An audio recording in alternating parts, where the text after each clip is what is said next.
Hello, welcome back to Rugged and Redeemed. Today we are going to be finishing up just a couple things in our kitchen. We are canning up chicken broth. We are finishing up some homemade pork lard that we have rendered down over the last couple of days. And we are going to be making SpaghettiOs for the pantry shelf. I'm not going to disclose all the details on SpaghettiOs because it is not a USDA recommended canning safe recipe. But if you would like the recipe, feel free to comment down below and I'll be more than happy to send it to you. This is not me recommending that you should try this recipe. This is something that I'm comfortable with doing for my family, but by no means is this a recommendation for you to try this recipe. Do what you are comfortable with for you and your family. Okay, so here I have put all veggie scraps that I've collected in the freezer, some whole carrots that were left over in the refrigerator, as well as some chicken carcasses and some bones that I have been collecting.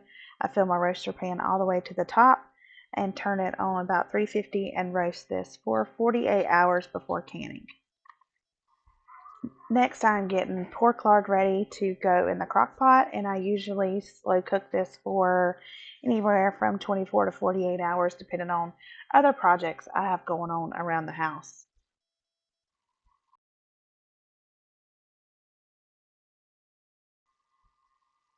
All right, I'm getting my pressure canner ready here, putting a couple splashes of vinegar in it to help with mineral deposits that come from well water, which is what we have here at my house.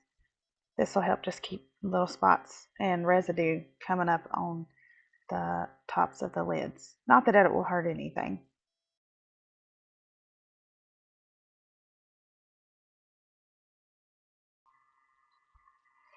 All right, so I'm going to start ladling this hot chicken broth into these jars to put into a hot pressure canner.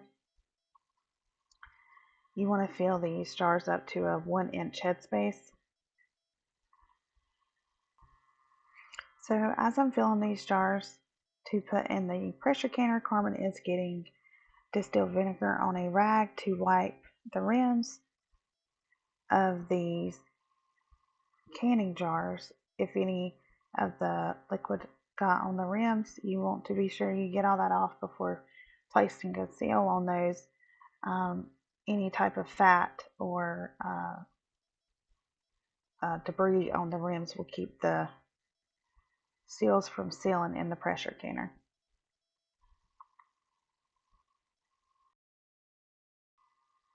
And of course this here struggling to get cannon lids out of the jar.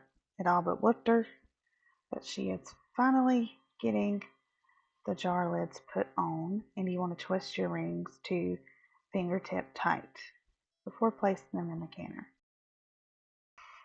Now that we have gotten the jars filled with hot liquid, the rims, white, and canning lids and rings put on, we are placing our jars into the pressure canner.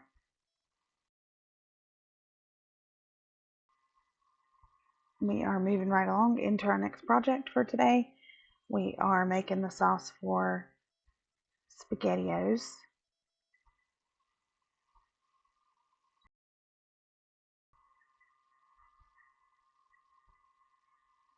Carmen has come to bandage me up when I was opening the cans for the sauce.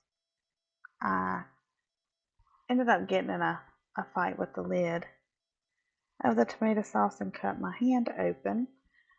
I have the worst luck with can openers. I cannot keep them alive for more than a couple of months. And my husband just bought me this one and it is already broke, which is I ended up fighting with the cannon lid today. So all I've added to this pot is tomato sauce, garlic powder, onion powder, thyme, fresh thyme out of the garden, some salt, pepper, and quite a bit of honey. SpaghettiOs are notoriously more of a sweet pasta. You see me talking to the dogs.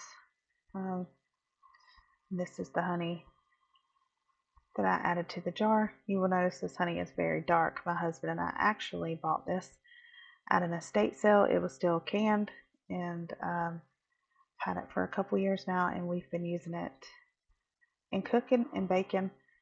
And other than it being dark, it tastes fine in baked goods. I have tried it by itself, wasn't really my favorite, but we will still use it.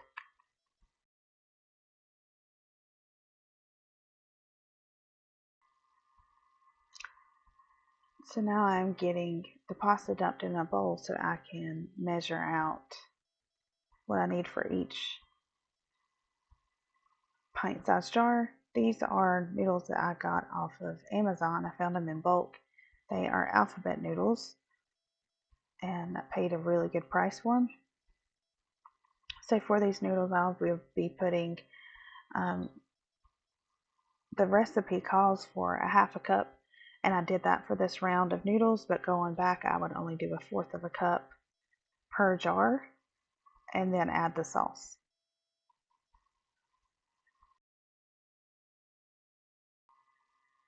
Okay, now I have filled each jar with noodles and filled it up to a ½ inch headspace with the pasta sauce.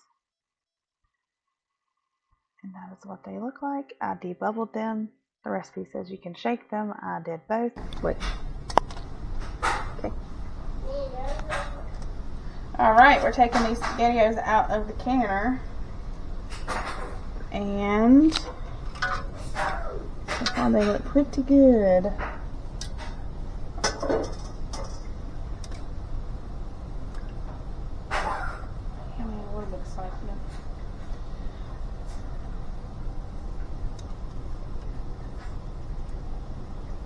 Well, Had one can bust. sometimes it be like that. Let me see. Ooh. Yep, we had one jar bust. I thought I heard it break. Is that one busted too, or just the I don't think so. noodle on the outside? Well, that stinks.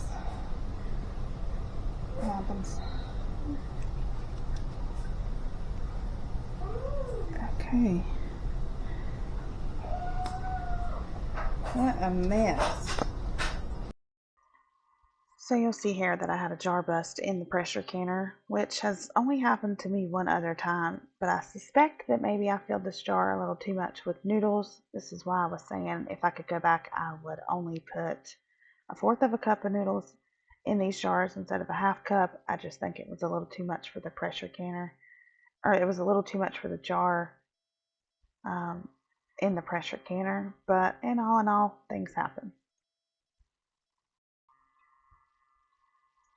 Carmen has arrived to take the camera from me so I could use both hands here, but as you see, the liquid that comes from the bottom underneath this lard is actually all of the impurities.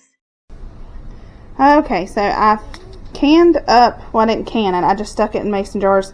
This is the finished lard. After I finished scraping the stuff off of it, I put it in these jars, put the lids on them, and I'm just going to place these in my refrigerator. And now we are outside as a family after Robert has gotten off work, taking a break from all of the house chores to get our roadside landscape looking a little bit better. We started on this project last year, and Robert is putting in some new bushes that he got from his brother this week, and the kids and I are being extremely loud, which is why majority of this will be a voiceover due to Tucker, our little guy, having the microphone.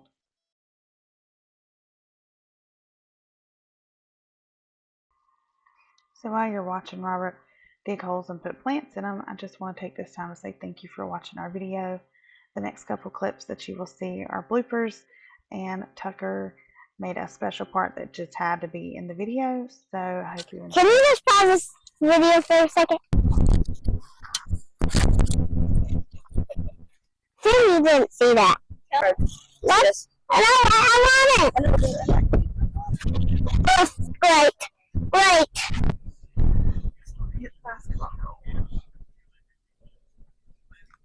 You should get a picture, girl.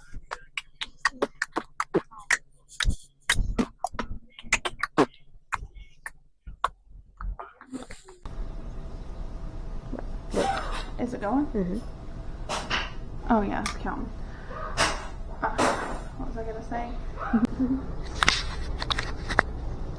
You can say, hey, welcome back to Rugged and Redeemed. Put your drink down. I'm thirsty.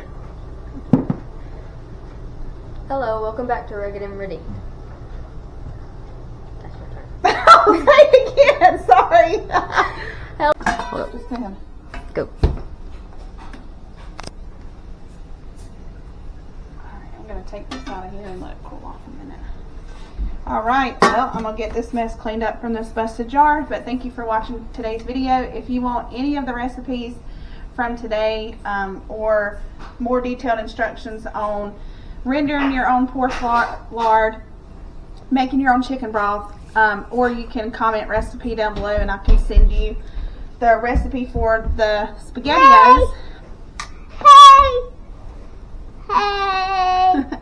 What are you doing?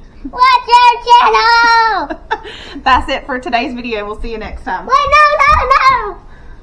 Bye!